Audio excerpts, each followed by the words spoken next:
Hello everyone, कैसे हैं आप लोग। आज हम सीखेंगे पूरा प्रेजेंट टेंस इसी वीडियो में, तो समझने के लिए अंत तक जरूर देखिएगा। मिशन अंग्रेजी बोल को तुरंत सब्सक्राइब करके नोटिफिकेशन का बटन दबाएं। इस वीडियो को लाइक और अपने मोबाइल में सेव सभी कॉन्टैक्ट्स को शेयर करके अपने शुभ चिंतकों को इंग्लिश सीखने के आसान और सही तरीके में मदद करें। आप फेसबुक और इंस्टाग्राम से भी मदद ले सकते हैं।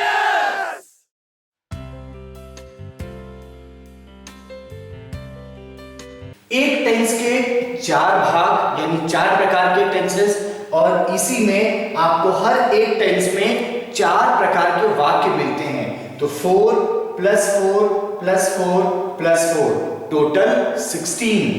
तो ये 16 प्रकार के वाक्य होते हैं। और बिल्कुल वैसे ही पास्ट में भी होता है, जिसके फिर से चार प्रकार होते हैं, जैसे कि सिंपल, इंडेफिनिट, जिसे आप सिंपल भी कह सकते हैं और इनडेफिनिट टेंस भी कह सकते हैं, कंटिन्यूअस, परफेक्ट और परफेक्ट कंटिन्यूअस। हर एक टेंस के फिर से चार प्रकार के वाक्य होते हैं, पॉजिटिव, नेगेटिव, इंटरोगेटिव और चौथा है इंटरोगेटिव नेगेटिव। यानी 4 + 4 + 4 + 4 टोटल अगेन 16। तो आपको पास्ट में मिलेंगे 16 प्लस फ्यूचर में फिर से इसके चार प्रकार होते हैं, simple, continuous, perfect and perfect continuous tense.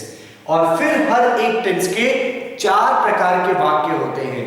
तो 4 + 4 + 4 + 4 तो टोटल अगेन 16। तो जो टोटल प्रकार के सेंटेंसेस हम आज सीखने जा रहे हैं वो हैं 48। तो ध्यान से सुनिएगा। सबसे पहले शुरुआत करते हैं प्रेजेंट सिंपल टेंस से।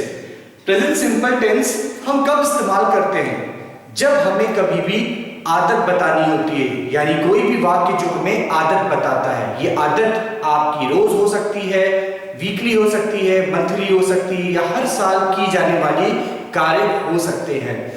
इसका नियम कहता है कि अगर हमारा सब्जेक्ट ही, शी, इट या सिंगुलर नाउन है तो इनके साथ मेन वर्ब में एस और ईएस लगाया जाता है। लेकिन अगर हमारा सब्जेक्ट है आई, यू, वी, दे या प्लूरल नाउन, इनके साथ हम इस्तेमाल करते हैं सिर्फ मेन वर्ब की फर्स्ट फॉर्म।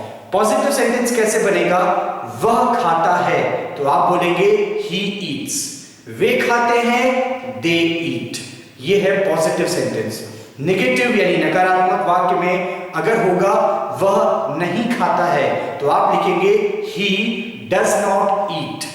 यहां पर आप डज नॉट लगाएंगे और मेन वर्ब की फर्स्ट फॉर्म। लेकिन अगर सब्जेक्ट हमारा आई, यू, वी, दे या प्लूरल नाउन है तो इनके साथ आप लगाते हैं डू नॉट प्लस वर्ब की फर्स्ट फॉर्म। वे नहीं खाते हैं तो आप कहेंगे दे डू नॉट ईट। अगर हमारा वाक्य प्रश्नवाचक है, जहां पे आप प्रश्न पूछते हैं, क्या वह खाता है? डज ही ईट? क्या वे खाते हैं? डू दे ईट? वह क्यों खाता है? व्हाई डज ही ईट? वे क्यों खाते हैं? व्हाई डू दे ईट? अगर आपका वाक्य इंटरोगेटिव और नेगेटिव दोनों है तो आप बोलेंगे क्या वे नहीं खाते हैं? तो आप बोलेंगे डू दे नॉट ईट। तो प्रेजेंट सिंपल टेंस का इस्तेमाल करते हैं जब कभी भी हमें आदत बतानी है, हैबिट। ऐसे वाक्यों में जब भी हम हिंदी सेंटेंस लिखते हैं तो उसके आखिरी में आपको ता है, ती है, ते भी मिलता है। आइए नेक्स्ट टेंस में चलते हैं, प्रेजेंट कंटिन्यूअस टेंस। इस टेंस का प्रयोग तब किया जाता है जब कोई भी कार्य वर्तमान में यानी इस वक्त चल रहा है। जैसा मैं बोल रहा हूं, आप सुन रहे हैं, इन सारे वाक्यों के लिए हम प्रेजेंट कंटिन्यूअस टेंस का इस्तेमाल करते हैं। जैसे वह खा रहा है। इसके नियम कहते हैं कि अगर हमारा सब्जेक्ट ही, शी, इट या सिंगुलर नाउन है, इनके साथ हम हमेशा इज और मेन वर्ब की फर्स्ट फॉर्म में आईएनजी लगाते हैं।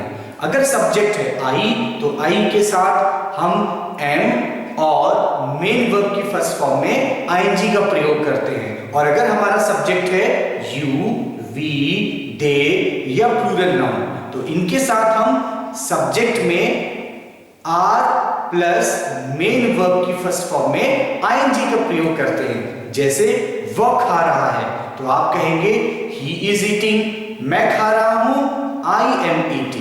अगर सेंटेंस हमारा पॉजिटिव की जगह निगेटिव है यानी नकारात्मक, वह नहीं खा रहा है, ही इज नॉट ईटिंग, मैं नहीं खा रहा हूं, आई एम नॉट ईटिंग।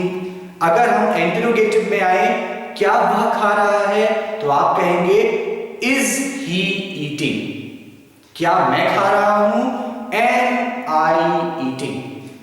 क्या वह नहीं खा रहा है तो आप बोलेंगे इज ही नॉट ईटिंग, क्या मैं नहीं खा रहा हूं, एम आई नॉट ईटिंग। तो इस टेंस का प्रयोग हम कोई भी एक्टिविटी जो वर्तमान में चल रही है, that means action going on in present, ऐसे वाक्यों के आखिरी में आपको रहा है, रही है, रहे मिलते हैं। अब हम नेक्स्ट टेंस पर आते हैं, present perfect tense. Present perfect tense का इस्तेमाल हम तब करते हैं जब कोई भी कार्य अभी अभी खत्म हुआ है या जो आपने पास्ट में खत्म कर दिया है, लेकिन प्रेजेंट परफेक्ट टेंस में कभी भी समय को नहीं लिखते हैं। जैसे कि मैं खा चुका हूं, आप कह सकते हैं वे खा चुके हैं, वे 10th पास कर चुके हैं। तो ऐसे वाक्यों में हम प्रेजेंट परफेक्ट टेंस का इस्तेमाल करते हैं।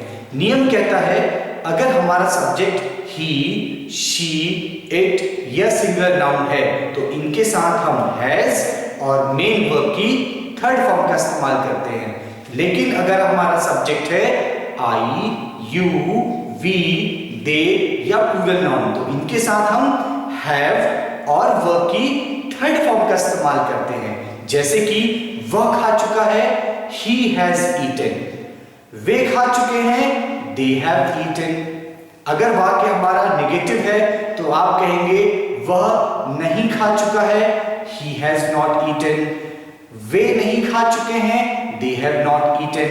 इंट्रोगेटिव सेंटेंस में आप कहेंगे क्या वे खा चुके हैं, so have they eaten, क्या वह खा चुका है, has he eaten। अगर हमारा सेंटेंस इंटरोगेटिव और नेगेटिव दोनों है, जैसे कि क्या वह नहीं खा चुका है, has he not eaten, तो यहां पर आप not का और साथ में has या have का प्रयोग करते हैं और मेन वर्ब की थर्ड फॉर्म का। सो प्रेजेंट परफेक्ट टेंस हम तब यूज करते हैं जब कोई भी कार्य आपने रिसेंटली यानी अभी अभी कंप्लीट किया है।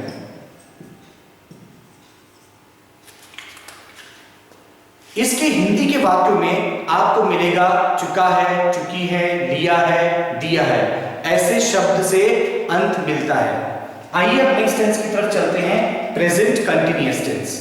प्रेजेंट कंटिन्यूअस टेंस हम तब इस्तेमाल करते हैं जब कोई भी कार्य पास्ट में शुरू हुआ यानी भूतकाल में और प्रेजेंट तक चल रहा है। जैसे कि वह 2 बजे से खा रहा है, ये काम 2 बजे शुरू हुआ और अभी तक चल रहा है। तो ऐसे वाक्यों में हम प्रेजेंट परफेक्ट कंटिन्यूअस टेंस का इस्तेमाल करते हैं।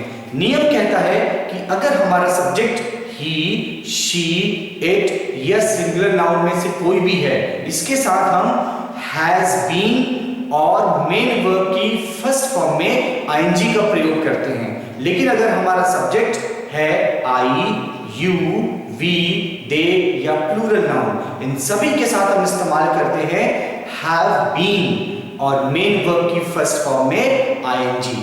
जैसे कि वह 2 बजे से खेल रहा है तो आप कहेंगे he has been playing since 2 o'clock। वे 2 बजे से खेल रहे हैं तो आप बोलेंगे they have been playing since 2 o'clock। ऐसे वाक्यों में हम since और for का भी इस्तेमाल करते हैं समय से पहले। since का प्रयोग पॉइंट ऑफ टाइम के लिए होता है और फॉर का प्रयोग जब हम कभी भी समय के पीरियड यानी ड्यूरेशन को बताते हैं। अगर हमारा सेंटेंस नेगेटिव है, जैसे कि वह 2 बजे से नहीं खेल रहा है, तो आप कहेंगे he has not been playing since 2 o'clock. वे 2 बजे से नहीं खेल रहे हैं, they have not been playing since 2 o'clock. अगर हमारा वाक्य है इंटरोगेटिव का, जैसे क्या वह 2 बजे से खेल रहा है, has he been playing since 2 o'clock. क्या वे 2 बजे से खेल रहे हैं, have they been playing since 2 o'clock. मुझे उम्मीद है कि आपको ये प्रेजेंट टेंस अच्छे से समझ में आ गया होगा। फिर मिलेंगे एक नए वीडियो के साथ, तब तक be passionate, be confident and be inspired. Bye bye. Mission Angrezi बोल को तुरंत सब्सक्राइब करके नोटिफिकेशन का बटन दबाएं। इस वीडियो को लाइक और अपने मोबाइल में सेव सभी कॉन्टेक्ट्स को शेयर करके अपने शुभ चिंतकों को इंग्लिश सीखने के आसान और सही तरीके में मदद करें। आप फेसबुक और इंस्टाग्राम से भी मदद ले सकते हैं।